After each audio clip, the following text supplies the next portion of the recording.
بسم اللہ الرحمن الرحیم۔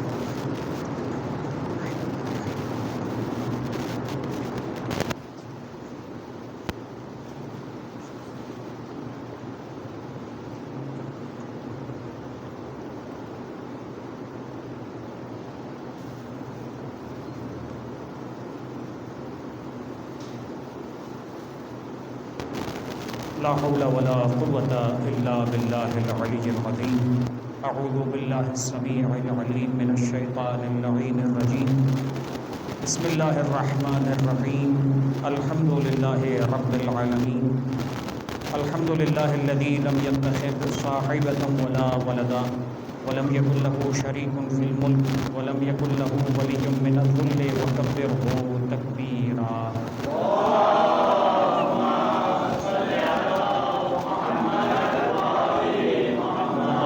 لا الہ الا هو الملك القدوس السلام المؤمن المهيمن العزيز الجبار المتكبر، سبحان الله عما يشركون، هو الله الخالق البارئ المصور له الاسماء الحسنى، يسبح له ما في السماوات والارض وهو العزيز الحكيم، والصلاة والسلام على اشرف الانبياء والمرسلين، سيدنا ونبينا ومولانا ابي القاسم محمد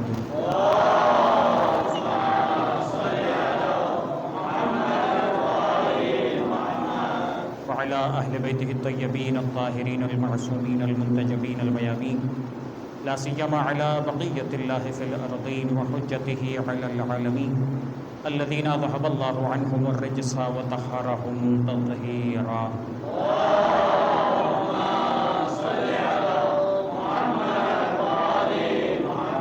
واللعنة الدائمة على أعدائهم أجمعين من يوم ظلمهم وعداوتهم إلى يوم الدين، أما بعد فقد قال الله تبارك وتعالى في القرآن الحكيم، بسم الله الرحمن الرحيم، إن هذا القرآن يهدي للتي هي أقوم ويبشر المؤمنين الذين يعملون الصالحات أن لهم أجرا كبيرا۔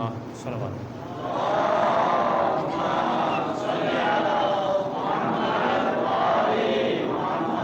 حضرات گرامی، آج کی یہ شہادت کی شب ام المؤمنین حضرت خدیجہ طاہرہ سلام اللہ علیہا کی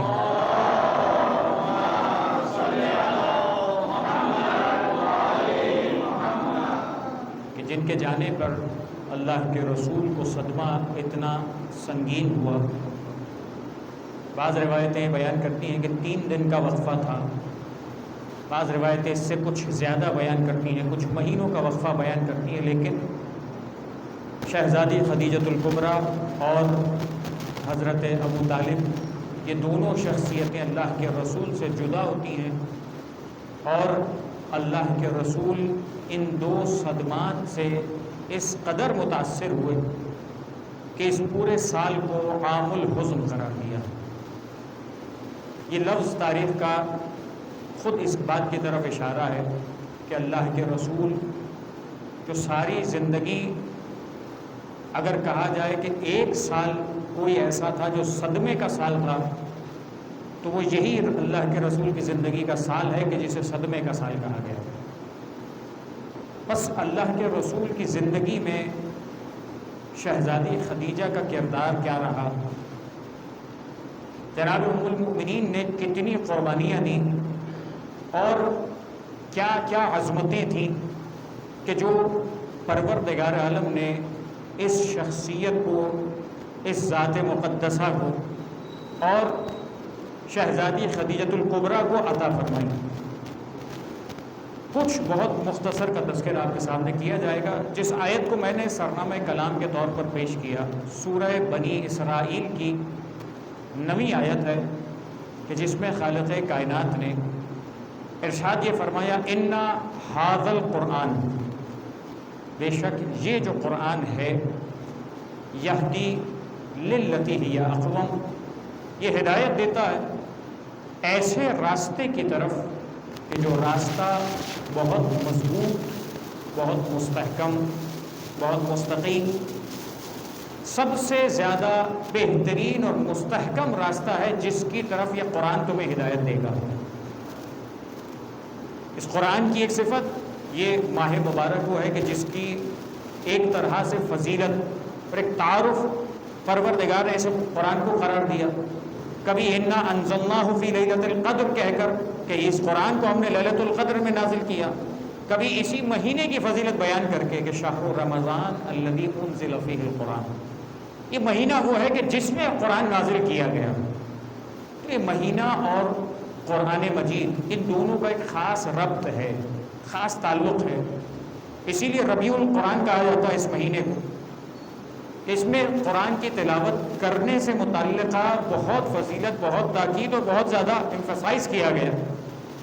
حتیٰ روایت بڑی عجیب ہے، بلکہ کیوں عجیب ہے میں بیان اس اعتبار سے کر رہا ہوں آپ کے سامنے، کم بیان ہونے والی روایت کے اعتبار سے، کہ اہل بیت کرام کا طریقہ تھا، رسول خدا کا یہ سلیقہ تھا کہ اس قرآن کی مسلسل اور بہت زیادہ تلاوت کیا کرتے تھے. خود اللہ کے رسول کا تو تعارف یہی ہے کہ یتلو علیہم آیاتہ، وہ تو قرآن کی تلاوت کرتا ہے. وَيُزَكِّيهِمْ، وہ تزکیہ نفوس کرتا ہے. تو اس کا تو کام تھا. اہل بیت نے زندگی کے اندر کس قدر، خاص طور پہ ان مہینوں کے اندر جو اہتمام فرمایا، وہ ہر مومن کے لیے قیامت تک کے لیے مشغلہ رہا. مثلا پانچویں امام محمد باقر علیہ السلام،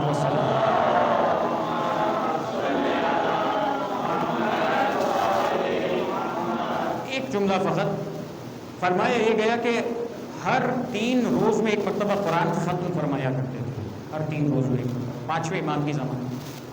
اور ایک اور روایت میں ذکر ہوا اس سے بھی زیادہ، یعنی ایک مہینے میں 30 نہیں، اس سے بھی زیادہ مرتبہ قرآن کی تلاوت کیا کرتے تھے. یعنی 3 کے اعتبار سے 10 قرآن، 10 سے بھی زیادہ. اب وہ کتنے تھے وہ خدا بہتر جانے. ممکن ایک دن میں قرآن کی تلاوت کی جاتی ہو. یہ بطور اعجاز والا تذکرہ نہیں ہو رہا کہ ایک لمحے میں قرآن مکمل ہو گیا. یہ تلاوت کی بات کی جا رہی ہے.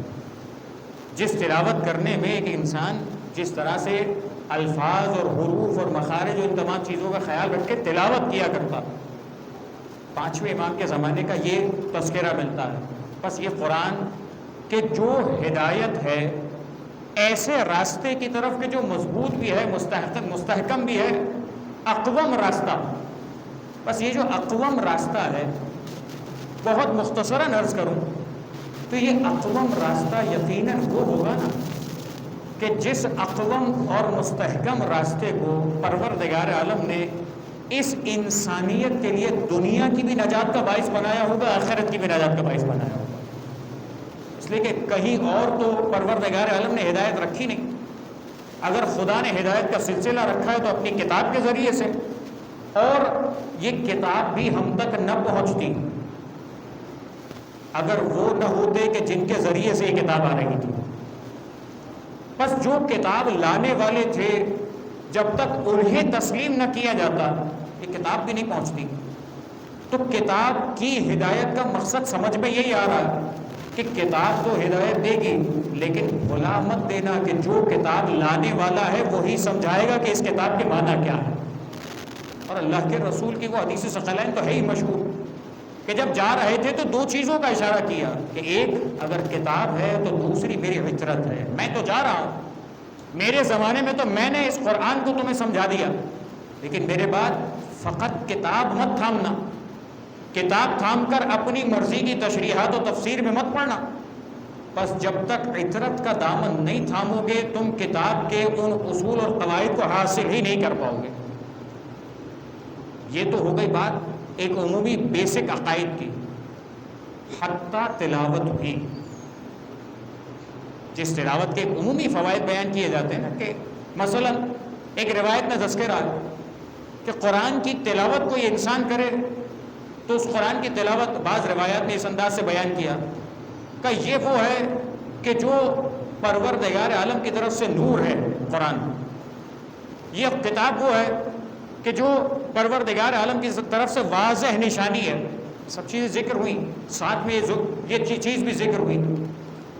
مولا ارشاد فرماتے ہیں کہ اگر ایک حرف کی تلاوت کرو گے نا تو پروردگار بدلے میں 10 حسنات دے گا. وہ جو فضائل تلاوت کے نظر آتے ہیں، تلاوت کے فضائل کے اندر یہ جملے ملتے ہیں.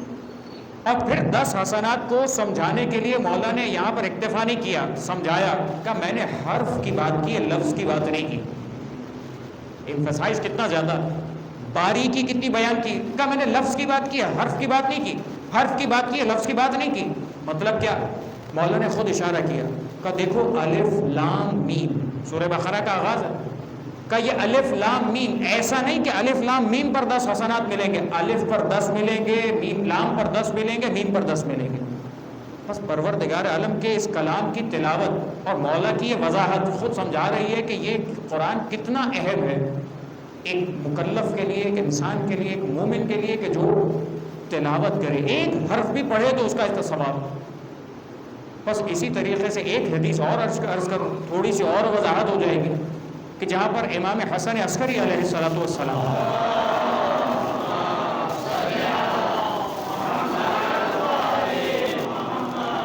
امام عسکری علیہ السلام فرماتے ہیں کہ یہ جو فاتحۃ الکتاب ہے، سورہ حمد کا ان فاتحۃ الکتاب ہے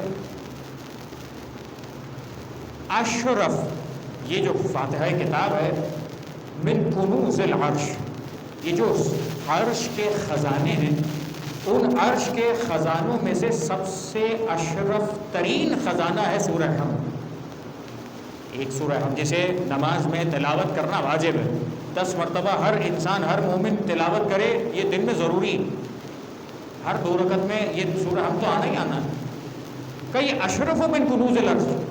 پھر فرمایا کہ جو شخص اس قرآن، اس سورہ کی تلاوت کرتا ہے، لیکن اب تلاوت عمومی نہیں ہے، تو عرش کا خزانہ، اور عرش کے خزانے میں سے بھی خاص اشرف ہے، لیکن اس کی تلاوت کرنے پر جو اجر و ثواب کی بات کی گئی، اس کے اندر ایک شرط بیان کی گئی، اہم ہے وہ شرط.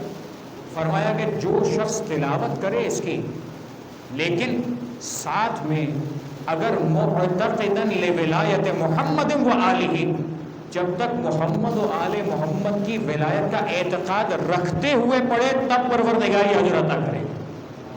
اب یہ وضاحت کے ساتھ لفظ آیا معتقداً لولایت محمد و آلہ. پھر کیا ہوگا؟ پروردگار اے مولا کتنا اجر ثواب ملے گا؟ کہ ہر حرف کے بدلے میں حسنہ ملے گا. ایک الفابیٹ پڑھے گا، حسنہ ملے گا. کون سا حسنہ؟ حسنہ تو پہلے بھی آیا تھا. حسنہ کا مطلب کیا؟ نیکی.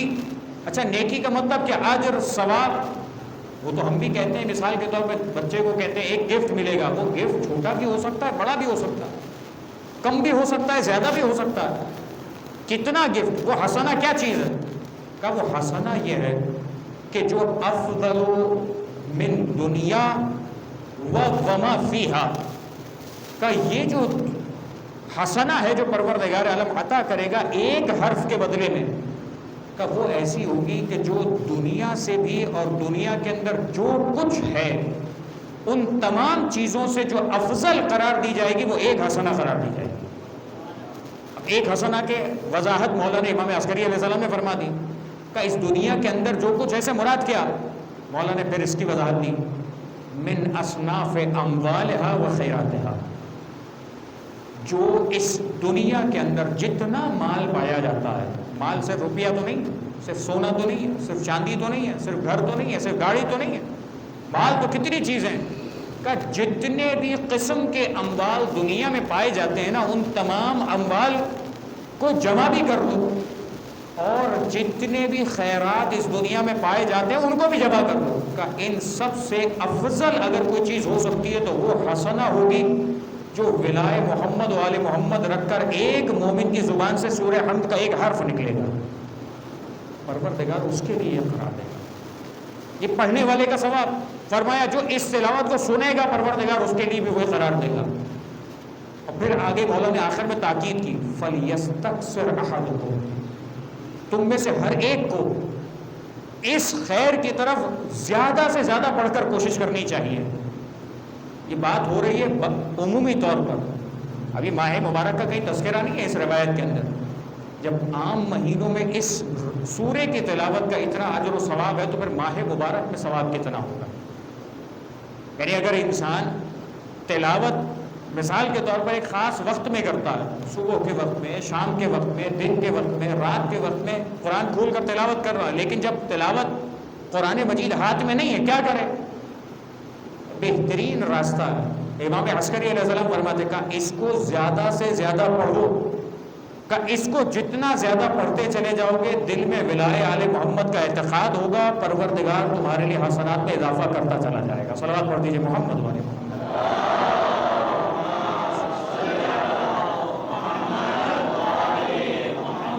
یہ تو ہو گئی بات ان ھذا القرآن، قرآن بنیادی طور پر مہینہ ہے، اس حوالے سے میں نے ایک روایت پیش کر دی، یہدی للتی ہی اقوم، یہ جس راستے کی طرف لے جائے گا یہ وہ راستہ ہوگا جو مضبوط راستہ ہے۔ وَيُبَشِّرُ الْمُؤْمِنِينَ، یہی قرآن ہے کہ جو بشارت دے گا مومن کو۔ پہلے کیا بات کی؟ یہدی للتی ہی اقوم، کافر بھی آئے گا اس قرآن کے پاس ہدایت کی طرف مائل ضرور ہوگا، قرآن ہدایت دے گا صحیح راستے کی طرف، پلٹا دے گا ایک راستے کی طرف جو مستقیم و صحیح راستہ ہوگا، لیکن کیا بشارت بھی اس کے لیے ہوگی؟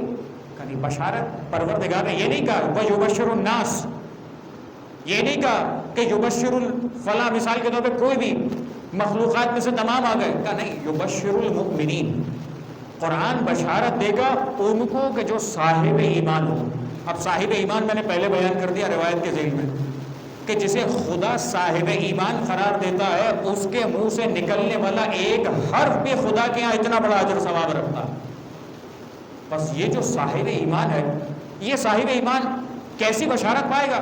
کہ یبشر المؤمنین الذین یعملون الصالحات، ہر مومن نہیں، صاحب ایمان کا مطلب ایمان کا دعویٰ کرنے والے بھی بہت ہوں گے اور دعوی ایمان کے ساتھ عمل صالح کرنے والے بھی ہوں گے۔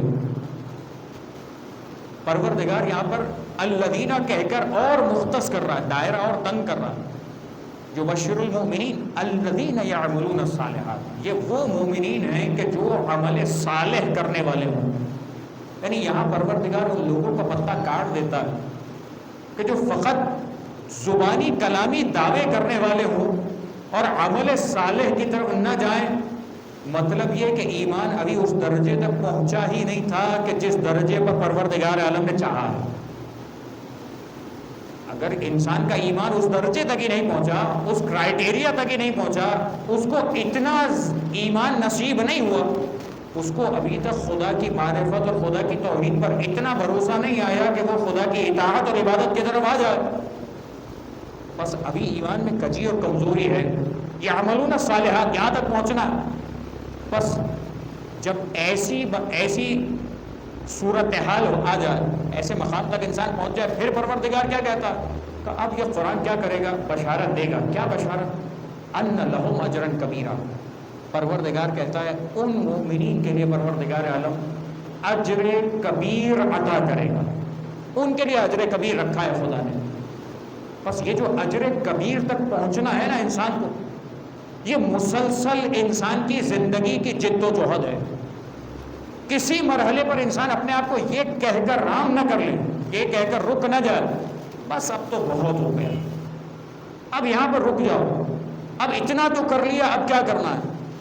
بس جہاں تک ایمان و معارف آگے بڑھتے رہیں گے ویسے ویسے انسان کے عمل صالح میں بھی اضافہ ہوتا چلا جانا چاہیے۔ یہ ہے ترقی اور یہ ہے وہ نجات کا راستہ جس راستے کی طرف چلنا ہے۔ بس جب اس راستے کی طرف انسان چلتا ہے، جب اس راستے کی طرف آگے بڑھتا ہے، بس توجہ جاتی ہے، مشکلات بھی آتی ہیں، پریشانیاں بھی آتی ہیں، آزمائش اور امتحان بھی ہے۔ بس جب آزمائش اور امتحان کا تذکرہ آتا ہے تو ہم یاد کرتے ہیں ان لوگوں کو کہ جس گھر میں یہ قرآن اترا تھا اور جو اس قرآن کے وارث ہیں،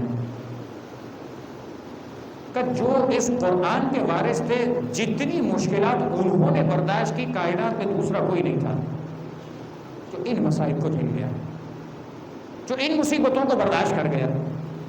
آج تذکرہ ہے ام المؤمنین کا، اس شہزادی کی زندگی کا ایک عمومی پہلو، میں ظاہر تفصیلات نہیں بیان کر سکوں گا لیکن عمومی پہلو، مال ذکر کیا جاتا ہے، بہت زیادہ مال، اتنا زیادہ مال کہ 80,000 اونٹ کا تذکرہ ملتا کہ سامان تجارت جایا کرتا تھا. اب 80,000 چاہے سمبولک ہو، یعنی کوئی انسان اگر بعض چھوٹی چھوٹی باتوں میں اشکال کرتا نظر آئے تو بچکانہ باتیں کہلاتی ہیں. عام طور پہ علمی روش کے اندر کہا جاتا ہے مثال میں مناقشہ نہیں ہوتا. اگر بالفرض حقیقت ہے تب بھی 80,000، اور اگر من باب المثال ہے تب بھی اتنا مال تھا کہ جس کا احصاء اور جس کا اندازہ لگایا نہیں جا سکتا.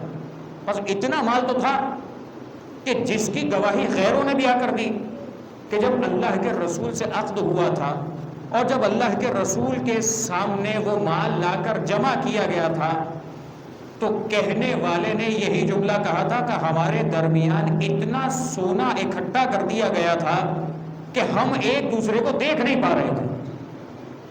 اتنا تو مال تھا، اتنا تو سونا جمع ہوا تھا. کم سے کم بھی اتنا ہو، یہ تو ایک تھوڑی سی مقدار ہے کہ جو اس وقت ہاتھ میں ہے وہ پیش کر دیا گیا. نہ جانے کتنا مال تھا. اس شہزادی کے طریقۂ زندگی میں یہ ذکر کیا گیا کہ سونے کے تاروں سے بنا ہوا لباس پہننے والی خاتون کہ جو ایک مرتبہ پہن کر اتار دے اور پھر خادمائیں پہنے، اس شہزادی کا یہ تذکرہ ہے کہ جب رسول کے ساتھ عہد ہوا تو وہ سارا کا سارا مال اللہ کے رسول کے قدموں میں نچھاور کر دیا، پیش کر دیا. پلٹ کر اس شہزادی نے کبھی سوال نہیں کیا کہ اے اللہ کے رسول جب میں آئی تھی تو اتنی امیر تھی، جب آپ کے گھر کی زندگی گزار رہی ہوں تو پھر وہ مال. بس یہ جو روش ہے نا انسان کی، میں بات بہت مختصراً عرض کروں گا کہ جہاں پروردگار بھی کہتا ہے یا ایھا الذین آمنوا، انسان نے مال جمع کرنے کی دعا کی، کرنا چاہیے، حلال مال جمع کرے انسان، کوئی حرج نہیں. اپنے آپ کو امارت تک لے جائے، اپنے آپ کو ایک غنا اور توانگری تک لے جائے، کوئی حرج نہیں. حلال مال کے ذریعے سے ہو سکتا، دعا بھی کر سکتا ہے انسان، خدا سے دعا کرے کہ پروردگار وسعت اور حلال مال انسان کو نصیب کرے، سے سب کچھ ہو. لیکن اس کے بعد ذمہ داریاں بھی آگے بڑھتی ہیں، اس کے بعد انسان کے فرائض میں بھی اضافہ ہوتا چلا جاتا ہے. جب انسان نے، یعنی اس زمانے کی بات کروں تو ایک بڑا مسئلہ نظر آتا ہے کہ جہاں انسان کو کہا جاتا ہے کہ، اب میں انسان کا لفظ استعمال کر رہا ہوں، میں مسلمان، شیعہ، سنی، ہندو، پارسی، عیسائی اس کی بات نہیں کر رہا کہ جب یہ کہا جاتا ہے کہ فلاں کے ساتھ نیکی کرو تو وہ نیکی کرنے والا تو ہر کوئی آگے بڑھ رہا ہوتا ہے. غیر بھی ہندو بھی ہوتا ہے، وہ بھی دوسروں کو کھانا کھلانے پہنچ جاتا ہے. عیسائی ہوتا ہے وہ بھی پہنچ جاتا ہے، شیعہ ہوتا ہے وہ بھی پہنچ جاتا ہے، سنی ہوتا ہے وہ بھی سمجھتا ہے کہ غریب کو کھانا کھلانا چاہیے. کھلانا تک تو سمجھ میں آ رہا تھا، لیکن ایک راز ہے کہ جس راز کو سیکھنا چاہیے شہزادی خدیجہ کی زندگی سے، جسے قرآن مجید نے ذکر کیا یا ایھا الذین آمنوا لا تبطلوا صدقاتکم بالمن والعطا. نیکی کر لینا پھر ایک مرحلہ ہے، تم نے دوسرے کو صدقہ دے دیا، ایک طرف محنت کر کے اپنی جیب سے پیسہ نکال کے دوسرے تک پہنچا دیا، اتنی قربانی دینا سیکھ لی. لیکن یاد رکھنا اس قربانی پہ خوش مت ہو جانا، اس قربانی پر بہت زیادہ اپنے اوپر ناز مت کر لینا، اس قربانی کے بعد اپنے آپ کو بہت بڑا مت سمجھ لینا. کیا ہوگا پروردگار؟ اب پروردگار کہتا ہے اے صاحبان ایمان، اپنے ان صدقات کو، یعنی کیا ہوا کام صدقہ تھا تبھی تو صدقات کہلایا، نہ ہوتا تو کیسے ہوتا؟ صدقہ تھا، لیکن وہ صدقہ بننے کے بعد بھی یہ صلاحیت رکھتا ہے کہ اسے باطل قرار دے دیا جائے. پروردگار کہ لا تبطلوا صدقاتکم، تم اپنے صدقات کو باطل اور بیکار مت کر دیا کرو. کس کے ذریعے سے خدا؟ اے پروردگار کیسے؟ بالمن والعطا، کہ جب تم دوسرے پر جب دے دیتے ہو تو پھر احسان بھی جتلاتے ہو، جب عطا کر دیتے ہو تو بعد میں جتلانے بھی پہنچ جاتے ہو. والعطا، دیتے تو ہو لیکن بعد میں اسے ٹارچر بھی کرتے ہو، اذیت بھی دیتے ہو. بس انسان نے آدھا کام تو سیکھا، لیکن اس آدھے کے بعد اسی کام کو اپنے ہاتھ سے برباد کرنا بھی سیکھا. بس آج جب معاشرے پہ توجہ جاتی ہے تو انسان کیا دیکھ رہا ہے؟ اتنے لوگ کھانا کھلانے والے ہیں، اتنے لوگ راشن بانٹنے والے ہیں، اتنے لوگ فلاح خیرات کرنے والے. تو خیر یہ پہلا مرحلہ تھا. دوسرے مرحلے میں جو اس خیر کو انجام دینے کے بعد سامنے والے کو ذلیل کیا گیا، سامنے والے کی عزت خراب کر دی گئی، سامنے والے میں احسان جتایا گیا، تو شاید اس صدقہ نہ دینا شاید بے زیادہ بہتر ہوتا. اس لیے کہ بھوکا رہتا تو اپنے لیے دوسرا بندوبست کر لیتا، پیٹ میں غذا بھی گئی اور اپنی عزت کا بھی سودا کیا. آئندہ یہ معاشرہ کیسے ترقی کرے گا جس معاشرے کے اندر ہم دوسرے کو ایسے دباتے چلے جائیں، ایسے اس معاشرے کی عزت نفس کو تباہ کرتے چلے جائیں؟ کہاں سے معاشرہ آگے بڑھے؟ کہاں سے کوئی غریب آگے بڑھ کر سوال کرے گا؟ کہاں سے کوئی غریب اٹھ کر کسی سے پوچھنے کی جرات کرے گا؟ کیسے آگے بڑھے؟ بس یہ جو سلسلہ ہے، آج تذکرہ ہے شہزادی ام المؤمنین کا.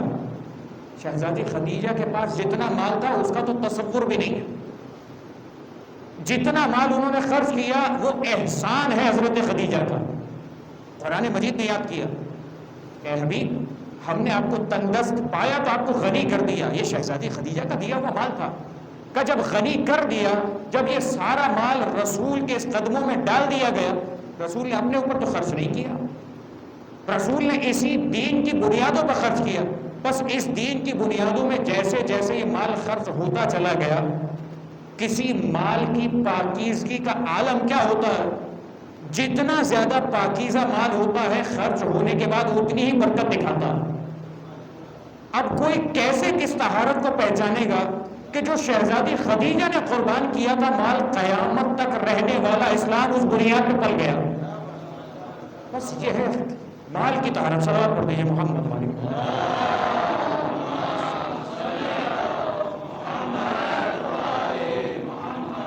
رسول نے مسلسل یاد کیا کہ خدیجہ نے اس وقت مجھے مال دیا تھا جب لوگ محروم کر رہے تھے. صرف مال یہ نہیں تھا کہ فلاں نے ڈونیشن دے دیا تھا، فلاں نے دے دیا تھا. مال آتا بھی ہے، خرچ بھی ہوتا ہے. برکت اس میں آتی ہے جس کے اندر پاکیزگی ہوتی، جس کے اندر خلوص ہوتا ہے، جس کے اندر وہ طہارت ہوتی ہے جس طہارت کے ساتھ وہ چیز آگے بڑھنا شروع ہوتی.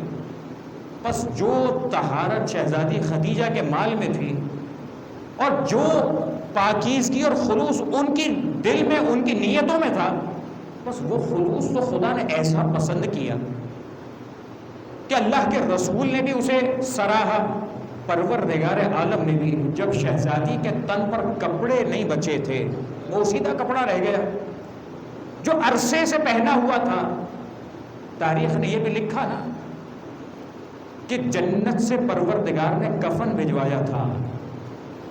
اے شہزادی تم نے ہمارے لیے سب قربان کر دیا، اب تمہارے اس قیامت کے لباس کے لیے ہم قیامت میں سے ہی، جنت میں سے ہی لباس بھیجیں گے. بس وہاں کا لباس پہ ہماری ذمہ داری ہے. بس یہ ہے شہزادی کا وہ اظہار اور قربانی. دوسرا ایک زاویہ نگاہ پیش کروں، بات مکمل ہو. جس زمانے میں شہزادی خدیجہ نے زندگی گزاری وہ زمانہ کون سا؟ آج ایک لفظ سے ہم پورے زمانے کو ایک علامتی بیان کرتے ہیں. عرب کا جاہلیت کا دور. کون سا دور؟ اللہ کے رسول کے اعلان نبوت کے وقت تک جو دور چل رہا تھا وہ جاہلیت کا دور کہلاتا ہے. اچھا، جاہلیت کے دور کی کیا کیا نشانیاں وہ ساری آپ نے پڑھی ہیں. قرآن مجید بھی اشارے کرتا کہ بیٹی دفنا دینا یہ اسی جاہلیت کے دور کی علامت تھی. دوسروں کے ساتھ بلا وجہ جنگ کرنا یہ اسی جاہلیت کے دور کی علامت تھی. دوسروں کی عزت پامال کر دینا، یہ قتل و غارت کرنا، فلاں فلاں فلاں، ہزار قسم کی برائیاں. کہ یہ ساری برائیاں تھی عرب کے اس جاہلیت کے دور کے اندر. بس اس دور جاہلیت میں کوئی انسان ایسا اپنے کردار کو منوا لے، کوئی اپنے کردار کو اس قدر لوگوں کے دلوں کے اندر راسخ کروا دے کہ خاتون ہوتے ہوئے ایسے فاسق اور بدو عرب کہ جو دوسرے کسی کے احترام کے بھی قائل نہ بنتے ہوں، خاص طور پر خاتون اپنی سگی بیٹی تک کو دفنا دیتے ہوں، اور اس شخصیت کو، اس بی بی کو طاہرہ کے لقب سے یاد کریں. یہ ہے کردار کی بلندی کہ جس کردار کے ساتھ شہزادی نے اس دور میں زندگی گزاری. بس یہ جو دور ہر دور میں انسان کہتا ہے نا آج زمانہ اتنا برا ہو گیا، تو برا زمانہ آتا ہے، لوگ برے ہوتے ہیں، سوال یہ ہے کہ کیا اس برے دور میں زندگی گزارنے کے لیے ہمارے لیے کوئی مشعل راہ ہے یا نہیں؟ اگر مشعل راہ موجود ہے تو پھر ہمیں انہی کے قدم کو فالو کرنا چاہیے کہ جنہوں نے اس بدترین دور میں بہترین زندگی گزاری۔ بس وہ بدترین دور اگر آج بھی آ جائے یا اس سے آگے اور برا ہو جائے، بس اس بدترین دور کے اندر بھی بہترین زندگی گزارنے کے لیے ان بہترین اشخاص کو فالو کرنا پڑے گا، جو اس دور میں اپنی پاکیزگی، اپنے پردے اور اپنی طہارت کا خیال رکھ سکتی ہے اکیلی اور تنہا ہونے کے باوجود۔ تو کیا آج کی خاتون، آج کی عورت اپنے پردے، اپنی عفت، اپنی حیا اور اپنی پاکیزگی کا خیال نہیں رکھ سکتی؟ یہ سوچنے کے لمحے ہیں کہ جو ہر انسان اینالائز کرے، خاص طور پر ان تمام امور کے اندر جہاں معاشرے کو انسان بلیم کر کے آگے بڑھ جاتا ہے، ایک بلیم ایکسکیوز آ جاتا ہے، سبھی برے ہیں تو ہم کیا کریں۔ سب برے ہونا الگ چیز ہے، انسان کا اپنا برا ہو جانا الگ چیز ہے۔ گفتگو کو اپنے اختتام کی طرف لے جاؤں، یہ شہزادی کہ جن کی ابتدا ایسی، قربانیاں اور ایثار ایسا، آج اس معاشرے کے اندر ہر انسان کام کرتا ہے، نیکی کی طرف جاتا ہے، لیکن کتنی ایسی چیزیں ہیں جو دوسروں کے سہارے سے انسان انجام دینے کی کوشش کر رہا ہوتا ہے۔ برا نہیں ہے، عیب نہیں ہے، لیکن انسان اپنی سہولت دیکھ کر چیزوں کو انجام دے رہا ہوتا ہے۔ سلام ہو اس خدیجہ طاہرہ پر کہ جو غار حرا میں تنہا کسی خادمہ کو نہیں بھیجا، اس چلچلاتی دھوپ کے اندر خود کھانا اور پانی لے کر جایا کرتی تھی کہ اللہ کے رسول سے محبت کا اظہار تھا جو پیش کیا جا رہا تھا۔ بس یہ انداز تھا محبت کا، یہ انداز تھا اس قربت کا، یہ انداز تھا احترام تھا اللہ کے رسول کا۔ بس ایک مرتبہ یہ سلسلے بڑھتے رہے، وہ وقت بھی آیا کہ جب شیب ابی طالب، واقعات تفصیلی آپ نے سنے ہوئے، شیب ابی طالب کے اندر محصور ہوئے۔ 1 2 دن 4 دن مہینہ کی بات نہیں تھی، 3 برس تک یہ سلسلہ، اور یہ 3 برس کیسی اذیت میں گزرے، کس طریقے سے یہ صعوبتیں اور مشکلات برداشت کی گئی۔ انسان بعض اوقات اپنے کسی مشن کے لیے، اپنی کسی نعمت کو حاصل کرنے کے لیے، کسی اپنے گول کو اچیو کرنے کے لیے اپنی ذاتی قربانی پھر دے دیتا، اپنے لیے تکلیف پھر برداشت کر لیتا، لیکن بات جب اولاد پہ آتی ہے نا، زبان پہ شکوہ آ جاتا ہے۔ جب بات اولاد پہ آتی ہے نا، انسان اپنے آپ کو قربان کر دیتا ہے۔ یہ شہزادی وہ ہے کہ جن کی گود میں وہ بچی ہے جس کو سیدۃ النساء العالمین کہتے ہیں، اور وہ بی بی کہ جن کی ابتدا کہ یہ 3 برس شیب ابی طالب کے قید خانے میں گزرے ہیں، سیدۃ النساء العالمین۔ وہ بی بی اپنی مادر گرامی کے ساتھ ابتدائی 2 سال کی تھی جب شیب ابی طالب میں پہنچی ہیں، 5 سال تک، یعنی 5ویں سال تک یہ ابتدائی عرصہ ہے جو مادر گرامی کے ساتھ اس شیب میں گزارا ہے۔ کیسی تکلیفیں برداشت کی۔ شہادت کا احوال یہی بیان کیا جاتا ہے کہ جناب خدیجہ اس جڑی بوٹی کو کھا کر، اس چیز کو کھا کر کہ جو زہریلی تھی اور اتفاقاً تناول کر لی گئی، جس کی وجہ سے وفات ہوئی، جس کی وجہ سے شہادت ہوئی۔ بس یہی مظالم کے سلسلے تھے نا جو اس انتہا اور درجے تک پہنچے۔ عزیزان محترم، تاریخ نے لکھا کہ جب یہ شہزادی اس شیب ابی طالب سے رہائی پانے کے بعد کچھ ہی عرصے میں دنیا سے رخصت ہوئی، اللہ کے رسول غم برداشت نہ کر سکے، صدمہ برداشت نہیں ہو رہا تھا، عام الحزن قرار دیا، لیکن اس شہزادی کے لیے غسل و کفن کا انتظام اللہ کے رسول نے کروایا، اس شہزادی کے لیے تدفین کا انتظام ہوا۔ لیکن ایک جملہ میں آپ کی خدمت میں عرض کروں، یقیناً ایسا تو نہیں ہوا ہوگا کہ رات کے سناٹے میں غسل دیا ہو، ایسا تو نہ ہوا ہوگا کہ رات کے سناٹے میں دفن کر دیا گیا ہو، کہ خدیجہ طاہرہ کی بیٹی سیدۃ النساء العالمین کا مقدر تھا کہ ایک مرتبہ وصیت کر کے گئی، ابوالحسن مجھے رات کی تاریکی میں غسل دینا، مجھے رات کی تاریکی میں دفن کر دینا، میرے قبر کے نشان کو مٹا دینا۔ اور ایک مرتبہ وہ وقت بھی آیا جب یہ بیوی اپنے بابا کو یاد کرتے فریاد کرتے کرتے دنیا سے رخصت ہوئی۔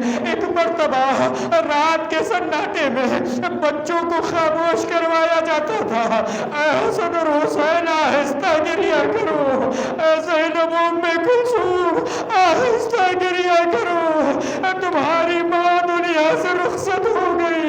ایک مرتبہ رات کے سناٹے میں غسل کا اہتمام ہوا، لیکن مولا کائنات غسل دیتے دیتے ایسے صدمے سے دوچار ہوئے، ایسا عالم ہوا، ارے چیخ مار کر رونے لگے۔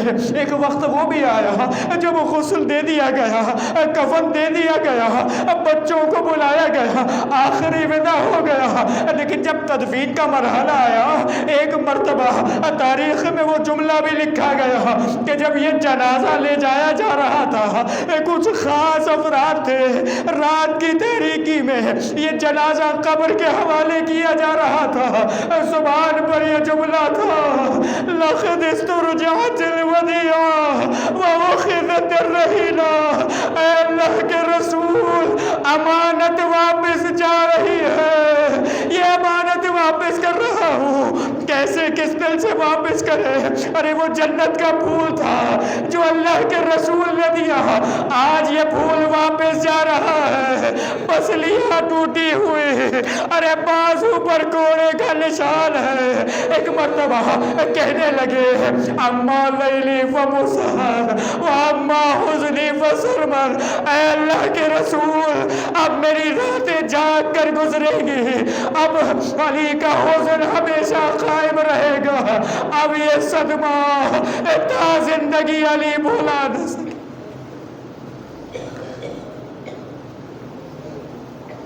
الا ولعنۃ اللہ علی القوم الظالمین وسیعلم الذین ظلموا ای منقلب ینقلبون۔ پروردگارہ تجھے واسطہ محمد و آل محمد کا ہمارے اس خلیل توسل کو قبول فرما، دنیا اور آخرت کا ہر خیر ہم سب کو عطا فرما، دنیا اور آخرت کے ہر شر سے محفوظ فرما۔ پروردگارہ تجھے واسطہ محمد و آل محمد کا ہم سب کے تمام مرحوم مومنین و مومنات کو مغفرت فرما۔ پروردگارہ اعلیٰ علین میں جوار معصومین سے ملحق فرما۔ پروردگارہ شہزادی خدیجہ طاہرہ کا صدقہ، شہزادی فاطمہ زہرا اور ان کی آل کا صدقہ، اللہ کے رسول کا صدقہ، پروردگار تمام مومنین و مومنات کے جو یہاں موجود ہیں، پروردگارہ سب کے رزق حلال میں برکت و وسعت عطا فرما۔ پروردگارہ ہم سب کے دلوں میں جو حاجتیں و تمنائیں انہیں پورا فرما، ہم سب کی مسائل و مشکلات و پریشانیوں کو دور فرما۔ پروردگارہ تجھے واسطہ محمد و آل محمد کا زمانے کے امام کے ظہور میں تعجیل فرما، ہم سب کو ان کے اوان مانسان میں قرار فرما۔ وتقبل منا انک انت السمیع العلیم وتب علینا انک انت التواب الرحیم برحمتک یا ارحم الراحمین۔